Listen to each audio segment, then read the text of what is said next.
المهندس عمرو رؤوف. انا اكتشفت فساد في هيئة مترو الانفاق بمليارات الجنيهات. البداية انا هحكي لحضرتك بالتسلسل الزمني.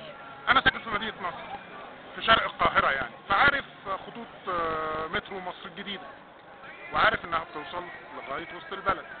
الخط الثالث لمترو الانفاق كانت اتعملت دراسات عليه 10 دراسات بتقول انه امبابة العتبة دراسة.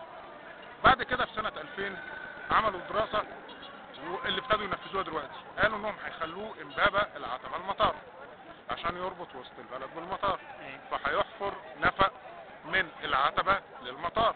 انا في النقطة دي استغربت بقى، انا زي ما بقولك انا ساكن في مدينة نصر ومصر الجديد، فقلت الله، طب ما مترو النزهة اللي هو تبع واحد من خطوط مترو مصر الجديدة بيبتدي من رمسيس وبينتهي في مساكن شيراتون المطار بره سور المطار. طب ما يعيد بناؤه وتحديثه ويمدوا محطة واحدة جوه المطار. المترو حالته النهارده وحشه جدا لان ما فيهوش استثمارات، بس يجددوا زي ما عمل في خط المرج وخط حلوان اللي كانوا خط المرج لسه زي ما هو. لا دول قبل ما يتطوروا كانت خطوط قطارات قديمه متهالكه حالتها اسوأ من مترو مصر الجديده دلوقتي. راح اعاد بناؤه تماما وخلاه النهارده مترو حديث بعد ما كان قطر زي القطارات اللي بتتحرق اللي بتسمع عليها. راح اعاد بناؤه وخلاه مترو حديث. طب ما نفس القصه يعملها مع الخط الثاني. الموضوع وابتديت اكتب في الجرايد الكلام ده سنه 2000، والدكتور محمد سيد سعيد نشر لي 4 مرات في جورنان الاهرام سنه 2000 و2001. وبعد كده لما عمل جورنان البديل بقى بيديني صفحات كامله كذا مره كتبت دراسه عن الموضوع.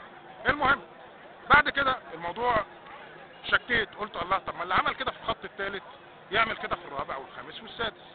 فجبت خريطة الانفاق اللي هتتعمل اللي هيئة الانفاق هتعملها، وجبت خريطة الخطوط السطحية اللي موجودة في القاهرة الخطوط القديمة، وصدق شكي.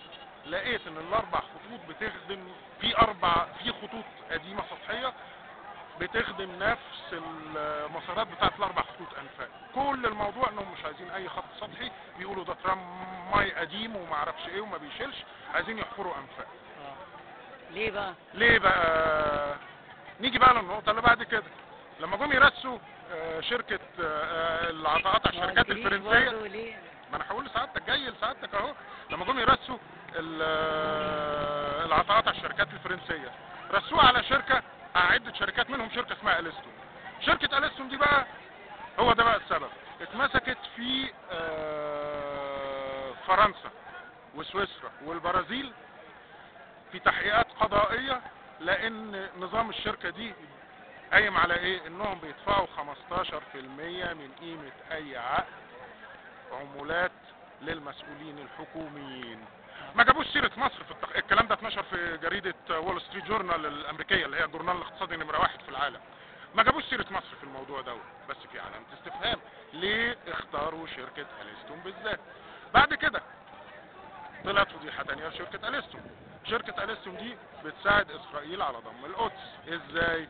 بتعمل شبكة 8 خطوط رماي، القدس الشرقية، القدس الغربية اللي هي المدينة الحديثة، انما القدس الشرقية اللي فيها الجامع الاقصى وكنيسة القيامة والحاجات القديمة يعني المقدسات القديمة. فاسرائيل بتحوطها بايه؟ من كل اتجاه بالمستوطنات عشان يملوا المستوطنات دي بالسكان بسرعة. ايه عايزين يعملوا لهم؟ شبكة ترماي. مين اللي بيعمل شبكة الترماي دي؟ شركة أليستون برضه. بعد كده لما حصلت باب فدي يعني انت النهارده عندك 4 خطوط انفاق هتتعمل ملهاش اي لازمه. الخط كان بيتكلف 1000 مليون جنيه سنة 2004، ده بناء على تقرير رسمي متقدم من وزارة النقل لرئاسة الوزراء. سنة 2004 الخط بيتكلف 1000 مليون جنيه. الخط السطحي للكيلو 1000 مليون جنيه للكيلو، يعني لو خط 20 كيلو هيتكلف 20 مليار. الخط الثالث 34 كيلو هيتكلف 34 مليار بأسعار 2004. النهارده الأسعار ضربت مرتين و3. الخط السطحي اللي فوق الأرض بيتكلف 50 مليون جنيه للكيلو، يعني الخط كله لو طوله 20 كيلو متر هيتكلف مليار، في حين اللي تحت الأرض يتكلف 20 مليار. يعني الخط الأنفاق بيتكلف 20 مرة خط السطحي.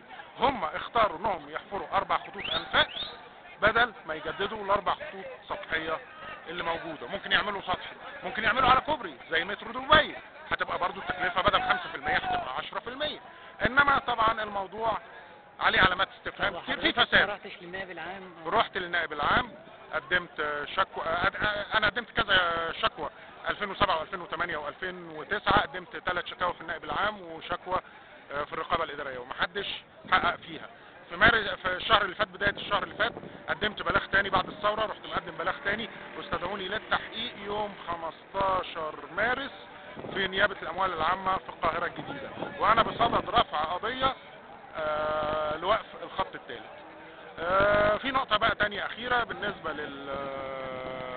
لحفرة باب الشعرية. في سنة 2009 كانت الأهرام نشرت تقرير على صفحة كاملة، تقرير الجهاز المركزي للمحاسبات عن أسباب حفرة باب الشعرية، وكان تقريرا صادما. جاء فيه إيه؟ حفرة باب الشعرية حصلت ليه؟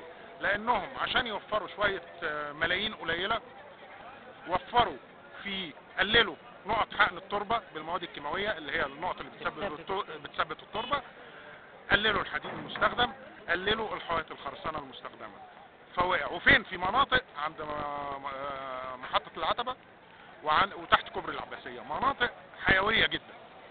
فعشان كده حفرة الايه باب الشعرية حصلت. ده مش كلامي، ده كلام الجهاز المركزي للمحاسبات والمنشور في جريدة الأهرام في 2009. والغريب بقى في تقرير الجهاز بيقول ايه؟ بيقول انه طبقا للعقد الموقع ما بين هيئة الانفاق والشركات الفرنسية، فان لو حصل توفير يحق للمقاول الفرنسي انه ياخد نص قيمة التوفير.